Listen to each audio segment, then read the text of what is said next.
بسم اللہ الرحمن الرحیم۔ حضرت ابراہیم علیہ السلام نے اپنے حقیقی رب کی پہچان کرنے کے بعد جب اپنے والد کو اللہ تعالیٰ کو چھوڑ کر بتوں کی پوجا کرتے ہوئے دیکھا تو سب سے پہلے انہیں دعوت توحید دی اور اپنے والد کو بڑے پیار و محبت سے حق بات سمجھانے کی کوشش کی۔ فرمان الہی ہے۔ ترجمہ۔ اور وہ وقت بھی یاد کیجیے جب ابراہیم علیہ السلام نے اپنے باپ آزر سے کہا، کیا تم بتوں کو معبود بناتے ہو؟ بلا شبہ میں تمہیں اور تمہاری قوم کو کھلی گمراہی میں دیکھ رہا ہوں۔ سورۃ الانعام آیت 74۔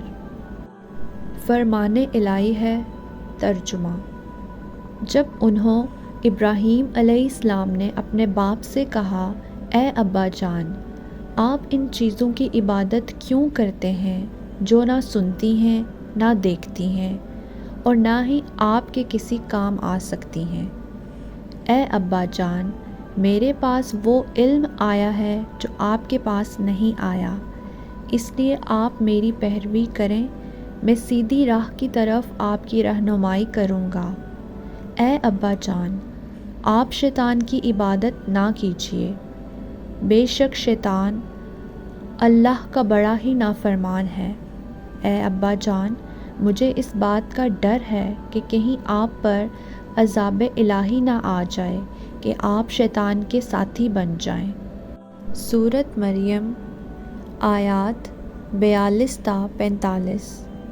حضرت ابراہیم علیہ السلام نے اپنے مشرک باپ کو سمجھانے کے لیے بڑے پیارے انداز میں تبلیغ کی، لیکن بجائے آپ علیہ السلام کی نصیحت قبول کرنے کے، اس نے نہایت سختی کے ساتھ آپ علیہ السلام کی دعوت توحید کو رد کر دیا اور ساتھ ساتھ آپ علیہ السلام کو سنگسار کرنے کی دھمکی بھی دی۔ فرمان الہی ہے۔ ترجمہ۔ اس آزر نے جواب دیا، اے ابراہیم، کیا تم میرے معبودوں سے روگردانی کر رہے ہو؟ سن لو، اگر تم باز نہ آئے تو میں تمہیں پتھر مار مار کر سنگسار کر دوں گا، اور بہتری اسی میں ہے کہ تم ایک طویل مدت تک مجھ سے دور چلے جاؤ۔ سورۃ مریم آیت 46۔ حضرت ابراہیم علیہ السلام کے والد نے دعوت و تبلیغ کو قبول کرنے کے بجائے آپ علیہ السلام کے ساتھ بڑا سخت رویہ اختیار کیا اور جلا وطنی کی زندگی گزارنے کو کہا۔ آپ علیہ السلام نے باپ کے سخت رویے پر بھی صبر و تحمل اور ادب کا مظاہرہ کرتے ہوئے انہیں بہت اچھا جواب دیا۔ فرمان الہی ہے۔ ترجمہ۔ ابراہیم علیہ السلام نے کہا، اے ابا جان، آپ پر سلام ہو، میں اپنے رب سے آپ کے لیے بخشش کی دعا مانگتا رہوں گا، بے شک وہ مجھ پر بڑا مہربان ہے۔ میں آپ کو اور ان تمام چیزوں کو چھوڑ رہا ہوں جنہیں آپ اللہ کے سوا پکارتے ہیں، اور میں تو اپنے پروردگار کو ہی پکاروں گا۔ مجھے یقین ہے کہ میں اپنے رب سے دعا مانگ کر محروم نہ ہوں گا۔ سورۃ مریم آیات 47 تا 48۔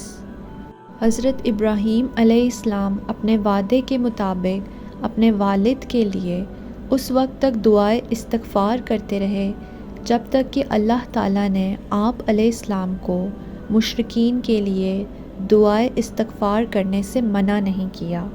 فرمان الہی ہے۔ ترجمہ۔ اے میرے رب، میرے باپ کو بخش دیجیے، یقیناً وہ گمراہوں میں سے تھا، اور اس دن مجھے رسوا نہ کرنا جس دن لوگ دوبارہ قبروں سے اٹھائے جائیں گے۔ سورہ الشورى آیات 86 تا 87۔ فرمان الہی ہے۔ ترجمہ۔ ابراہیم علیہ السلام نے کہا، اے میرے رب، مجھے، میرے والدین اور تمام مومنوں کو حساب قائم ہونے والے قیامت کے دن معاف فرما دینا۔ سورۃ ابراہیم آیت 41۔ فرمان الہی ہے۔ ترجمہ: ابراہیم علیہ السلام کا اپنے باپ کے لیے دعائے مغفرت مانگنا تو صرف اس وعدے کی وجہ سے تھا جو انہوں نے اپنے باپ سے کر لیا تھا۔ پھر جب حضرت ابراہیم علیہ السلام پر یہ بات واضح ہو گئی کہ وہ اس کا باپ اللہ کا دشمن ہے تو وہ اس سے لا تعلق ہو گئے۔ سورۃ توبہ آیت 114۔